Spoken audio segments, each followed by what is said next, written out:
with you as soon as we possibly can. Please stay on the line.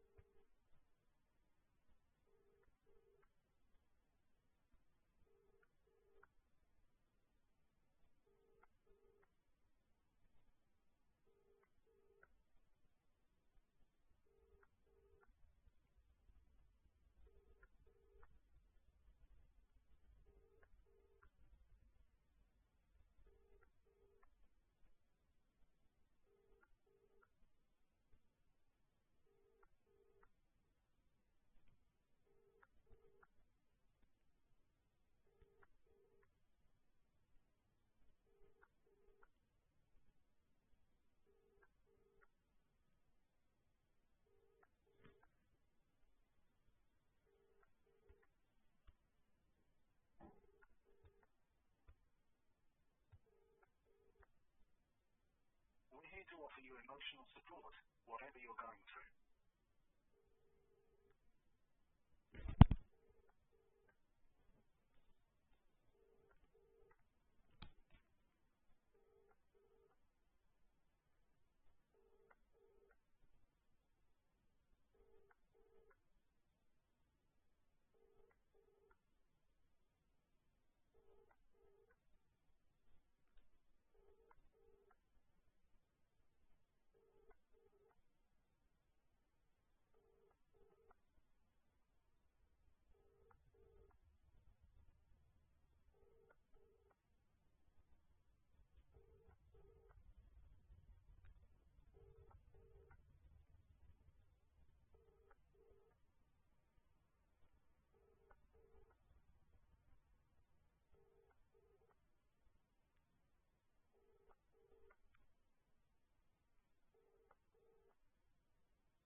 There's a bit of a wait at the moment. A volunteer will be with you shortly.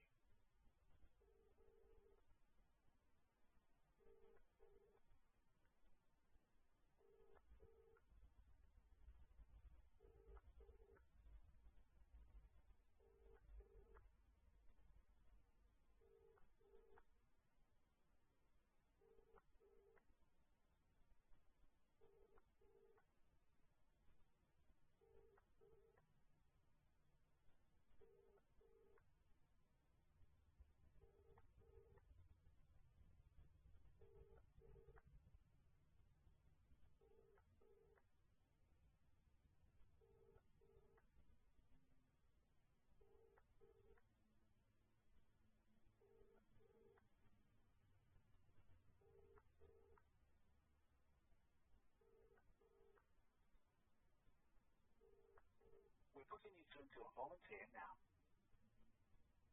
Samaritans, can I help you?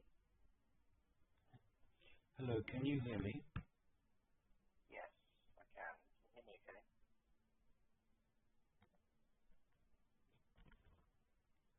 Hello? Okay. Can you hear? My name is Howie.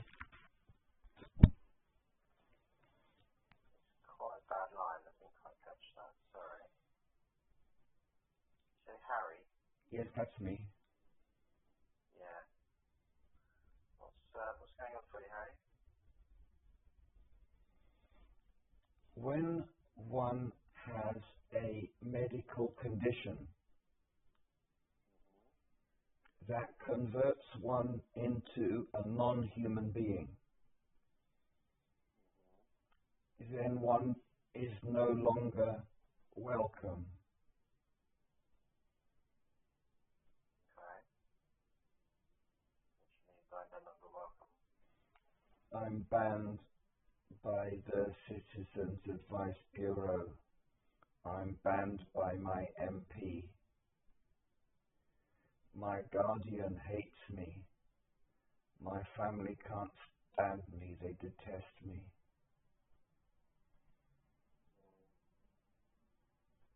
I'm so sorry a brain injury.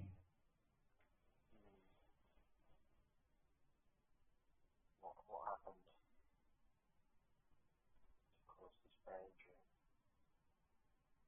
I was ill.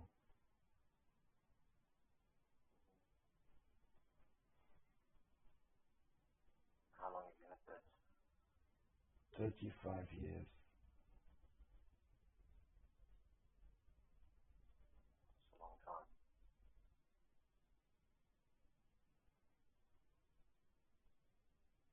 My children grow up without a father.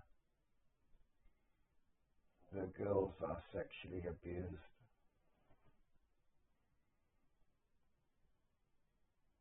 Okay, I'm sorry. I would like to know what else. I can't work it out. Why?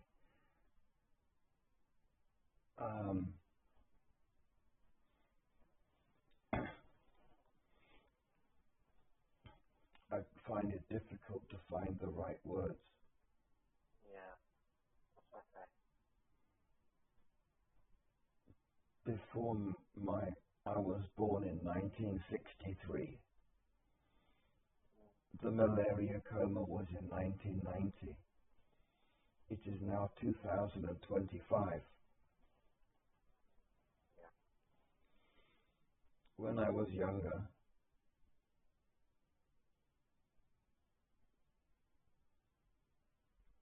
I only had problems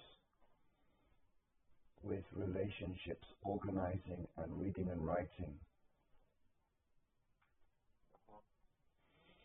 which I later discovered in 2001 or 2002 were symptoms of autism. Yeah.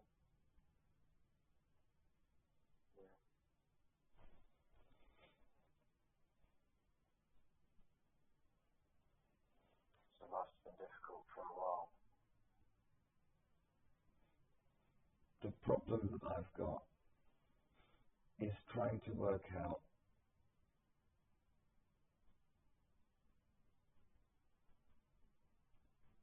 why I can't do things.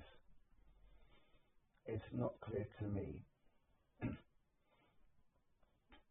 which precise percentage of the autism and which precise percentage of the brain injury and which precise percentage of something else and which precise percentage of a combination of those factors is causing my difficulties.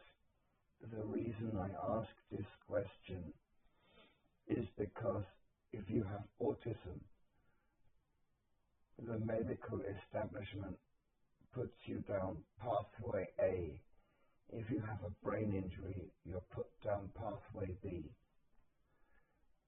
One of them is, and instead they put me down pathway C. So they never put you down the right pathway. And even if there's a pathway,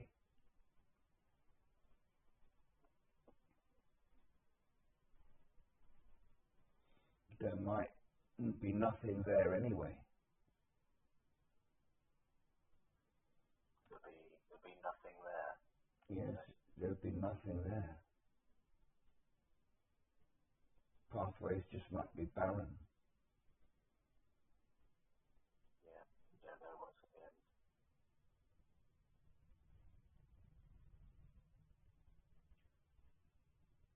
What would you like the pathway to be?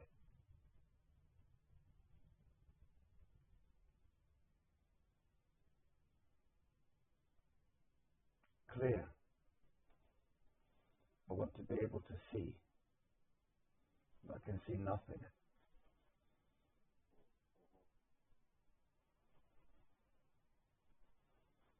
don't know where things are going. Pardon? You say you can't see.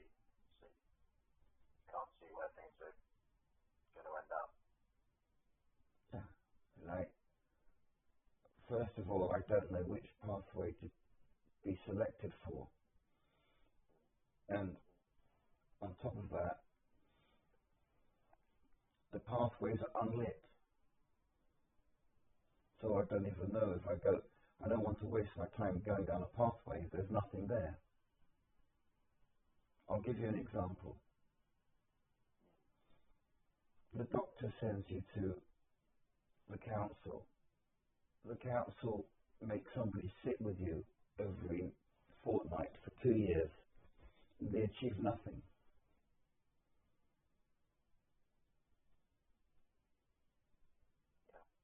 Well, that's a pathway that was the wrong pathway that achieved nothing. So I should never have gone down that pathway.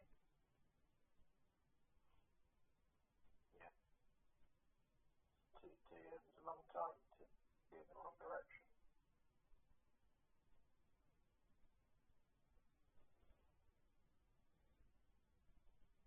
So with the doctor and the council, was that pathway A or pathway B? Please repeat the question slowly. With the doctor and then the council for 2 years, was that pathway A for autism or? They never told me. They never even told me. They just said, go and do that.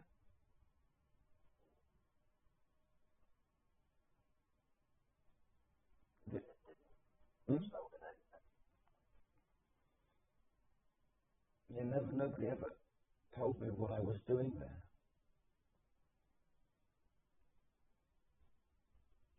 What did the council try and do for you?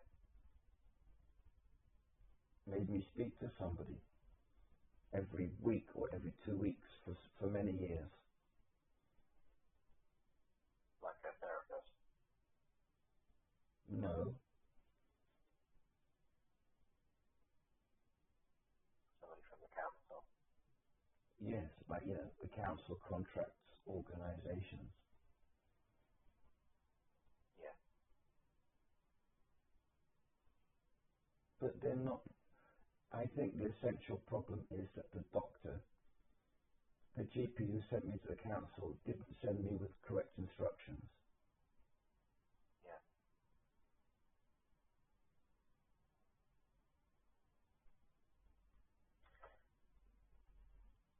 So that path was the wrong one. What other paths have you tried? What other options have you tried? There's nothing to try because I can't see any pathways.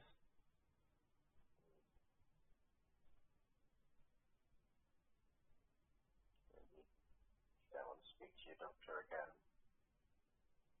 for another pathway option.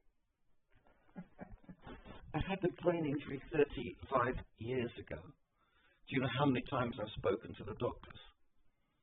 Yeah. You can imagine, it's a lot.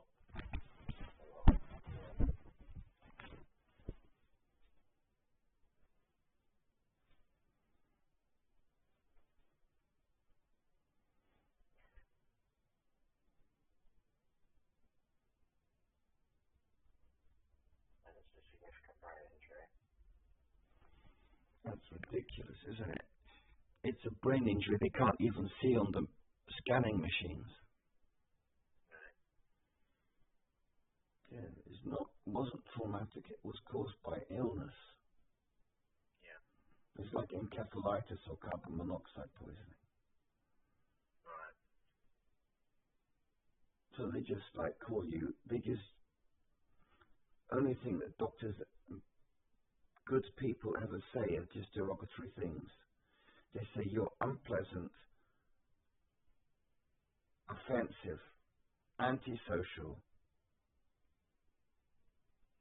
more deluded and a fantasist.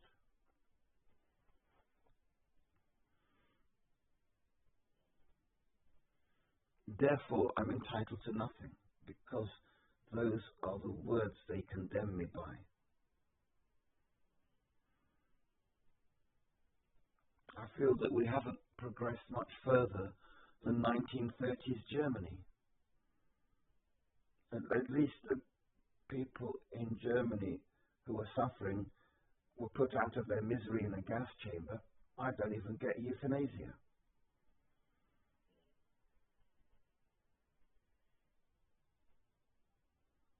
Is that what you'd like? No, I'm just saying that's what there should be. It's not what I like. It's how the government should deal with people they don't have any resources for. Yeah. They can't put me out of my.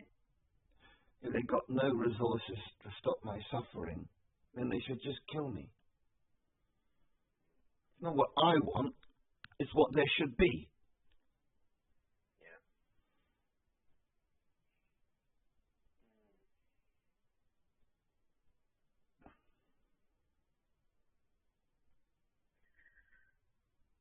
So you're on your own with all this?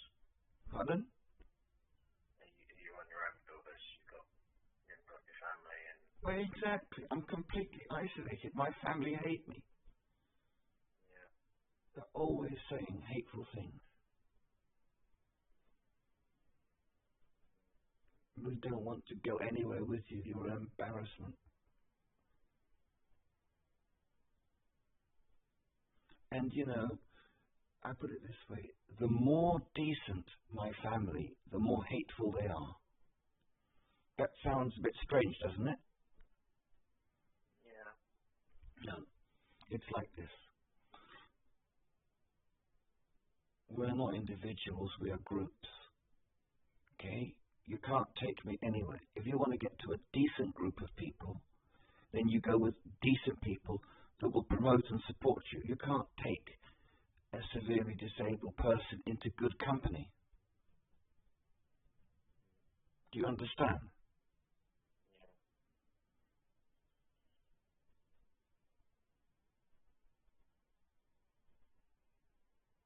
So they don't want to take you anywhere. Pardon? They don't want to take you anywhere. No, certainly not. I'm a disgrace.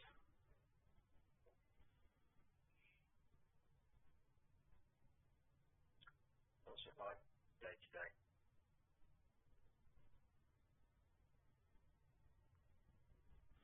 I write You spend most days. letters, but my letters are a waste of time. It's like I send my letters to pathway A, they achieve nothing. I send my letters to pathway B, they achieve nothing. I send my letters to pathway C, they achieve nothing.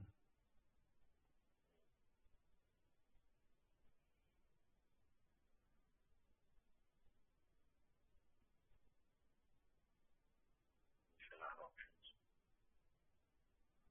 There's always options, but there's never.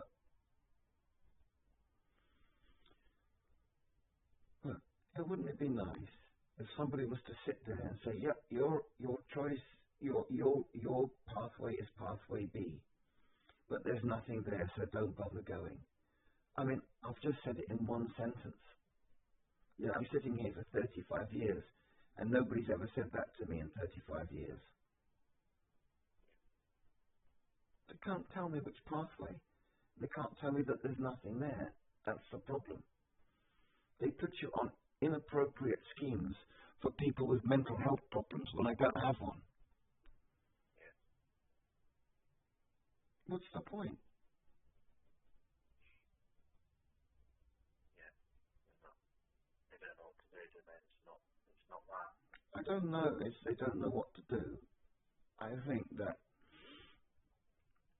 they're not good at their jobs.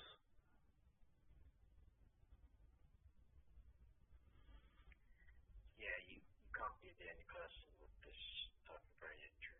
No. Even though the neurologist I spoke to last week said it was rare, when I talked to ChatGPT, it says that people with carbon monoxide poisoning and encephalitis also have similar symptoms. Yeah.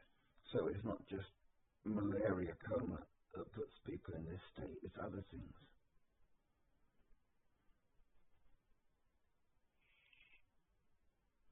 There's quite a few causes. Yeah, those are the principal causes. But it's like, I don't know how to put it.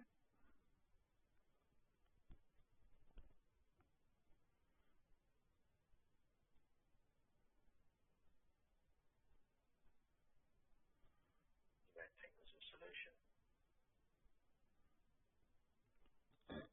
There's always a solution. The problem is, do you have the resources to get there? I have nobody to guide me.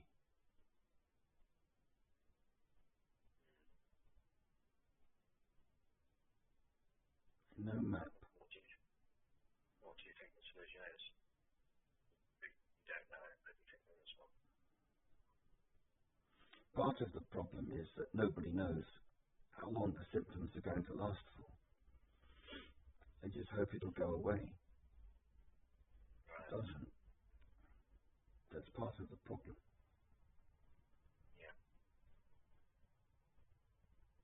A big part of the problem. Because Do you think they're hoping it will just go away and that's all, they're not doing anything?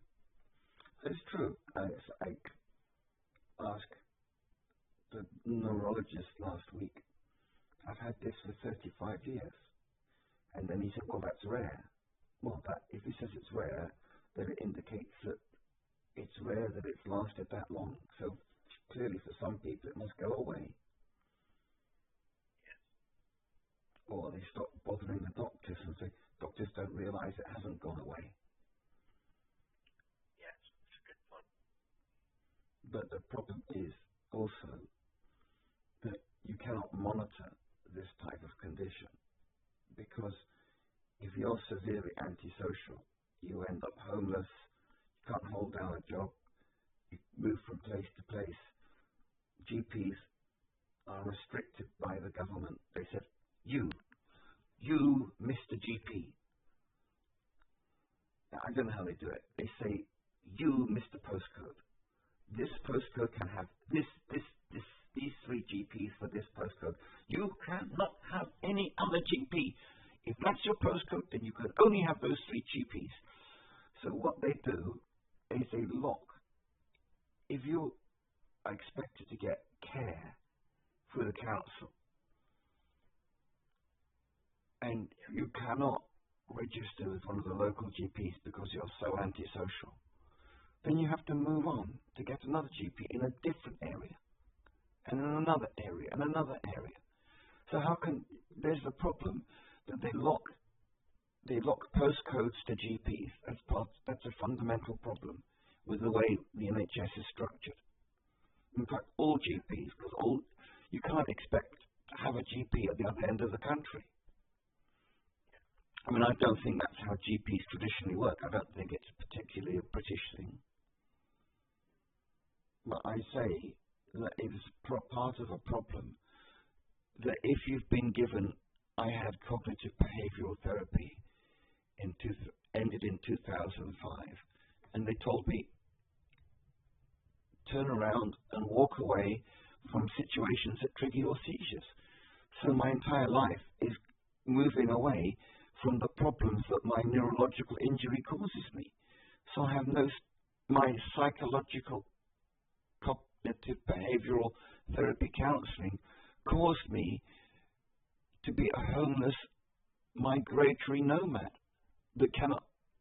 who, because of that constant moving away from seizure-inducing situations, can't access medical care. It was an extremely irresponsible instruction. But it might be the right one. How can a person who's constantly moving away from situations that cause them seizures access any care? I can't follow complaints procedures because the complaints procedures themselves induce my seizures.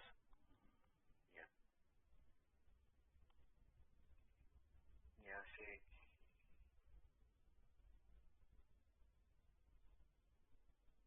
I can't have a family, I can't have a job, I can't have friends. Because all of those things cause seizures. I can't form relationships.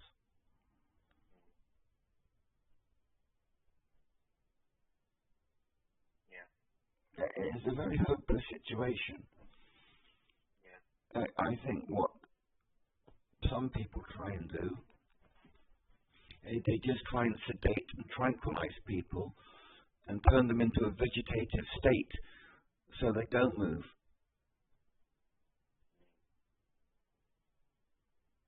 But then they can't express themselves anymore. They can't be a person. They're then mentally imprisoned by the pharmaceuticals that they're taking. And they can't develop a character. They just become the character that the pharmaceutical corporation has created.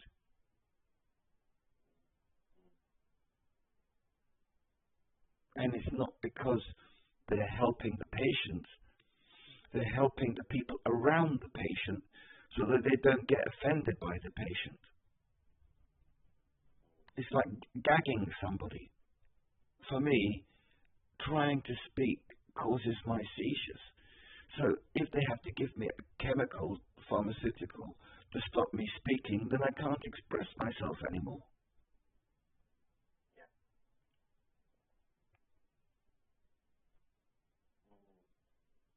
I just become like a, what's the word?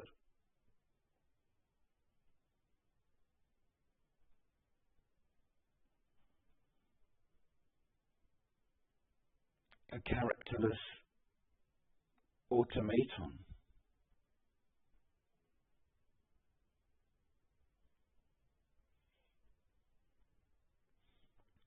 Everybody wants to go through life talking about exactly the same thing. Because that's what language is.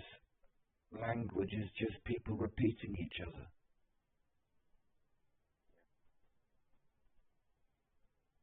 Yeah, we want to talk, don't we? We need to talk.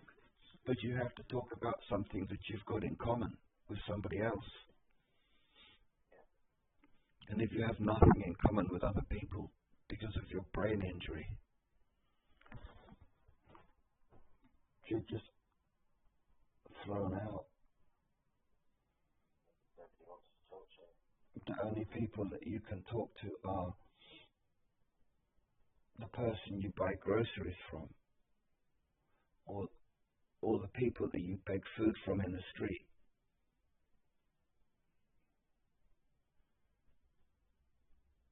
Yeah.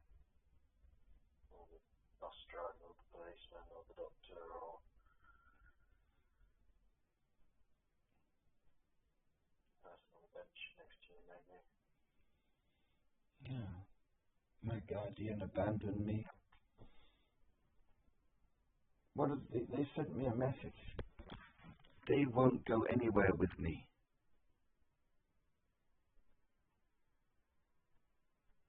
This is your guardian. Yeah. What would they know? What would they have done? What should they do? Take you, go for walks. Nothing. They're just supposed to be there. But what you have to understand is this. Most people don't understand guardianship. I do because I've tried it. And a guardian is not a lawyer who sits in an office somewhere and makes decisions for you. A guardian is a person who lives with you, understands your thoughts, and can speak for you when you can't speak. A guardian is like having your brain in the body of another human being who has their own ability to, what's the word? Walk around and do their own things. And if that person then turns around to me and says, I hate you, I can't stand you, I don't want you anywhere near me, that's the equivalent of me saying that to myself. Why is it the equivalent of me saying it to myself? Because they are me. Because they complete my mental capacity. Without them, I don't have mental capacity. So if they say they hate me, it's the equivalent of me saying I hate me. Do you understand what I'm trying to say? Yeah, yeah. So I hate myself.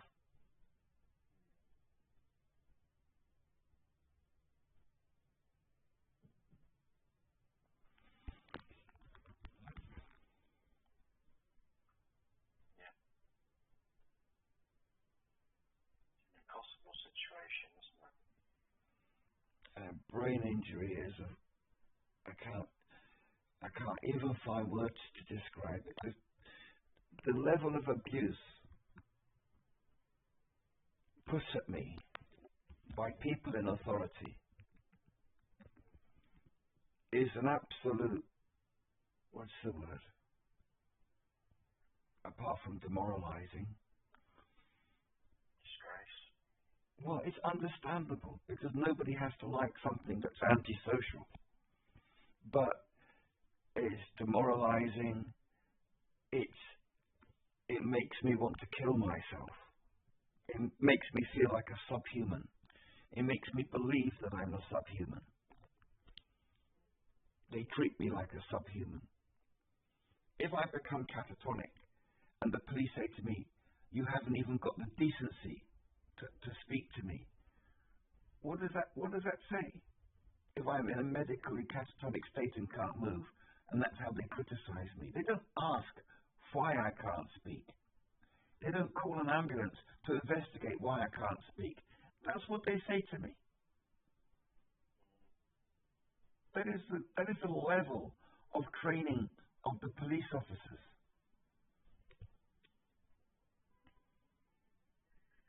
Yeah, they don't know. And then they prosecute. Because they can't communicate with you, they decide to prosecute you. And then you try to go to court. You can't get into the court because you have a seizure. For some reason, the case is thrown out of court. And when you contact the court some years later, the court awarded you 65p. What's 65p? 65p for being abused, for being a disabled person. I don't know who runs the justice system.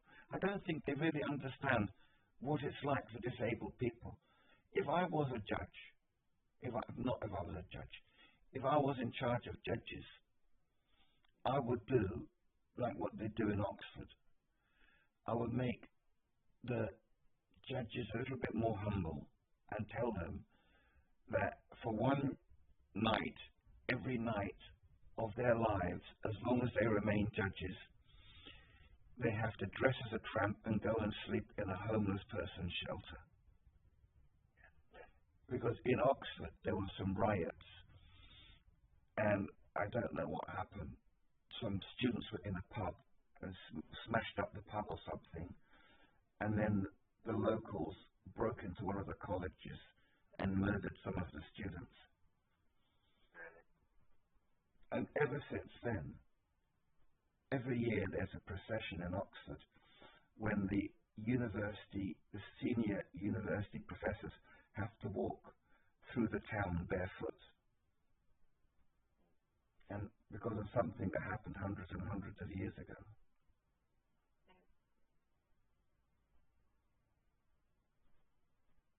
But I'm just saying that there should be something similar with judges. Because they just have to understand the people of this country. I'm not saying that we're Nazi Germany, but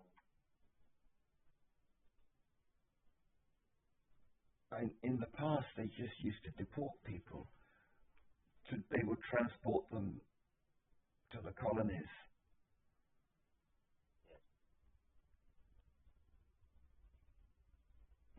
But what is the Germans would put them in the gas chamber. But what type of a society can allow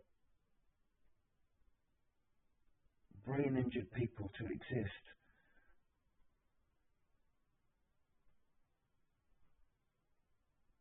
And not understand them and support them. and develop the skills to be able to cope with them, because it's not happening.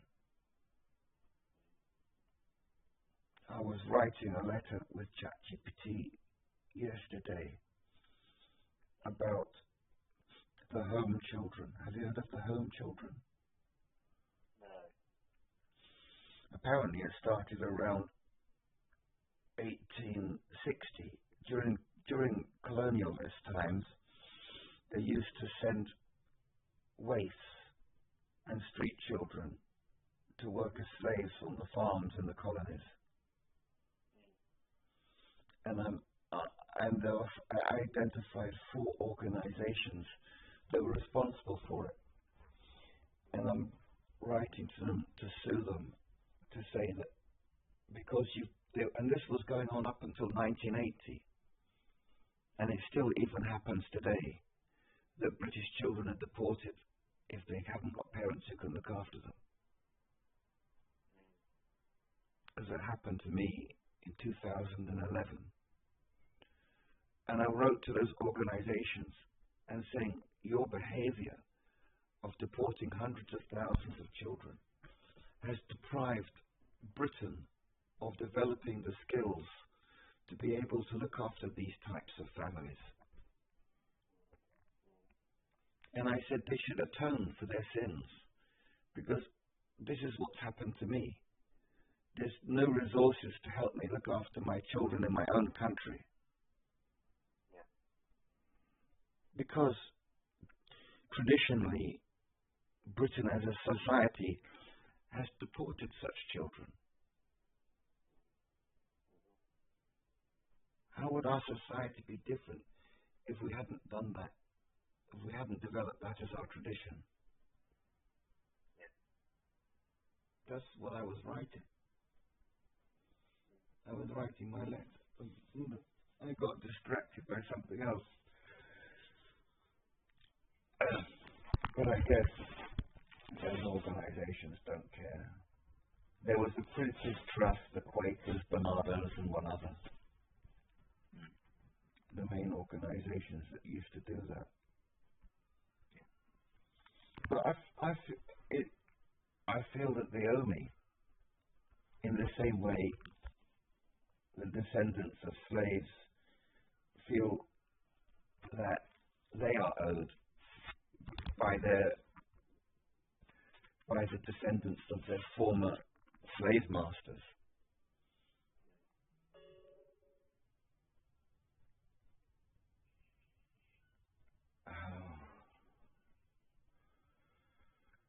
Anyway, I'm sorry to disturb you today. I'm really glad you called. I'm so sorry for where you find yourself. It seems hopeless. Yeah, I know. It's like, what's the expression? Beggars can't be choosers. There's no resources. The essential problem, I see it, is that there aren't any resources, and nobody tells you that there aren't any resources, and they don't tell you which pathway to go down to find out that there are no resources. And if you go down a pathway, take you years and years and years on that pathway without realizing that nothing's happening. Therein lies my summary of being a 62-year-old person who's had a brain injury for more than half of their life. Thank you for speaking with me. You're very welcome. Bye-bye.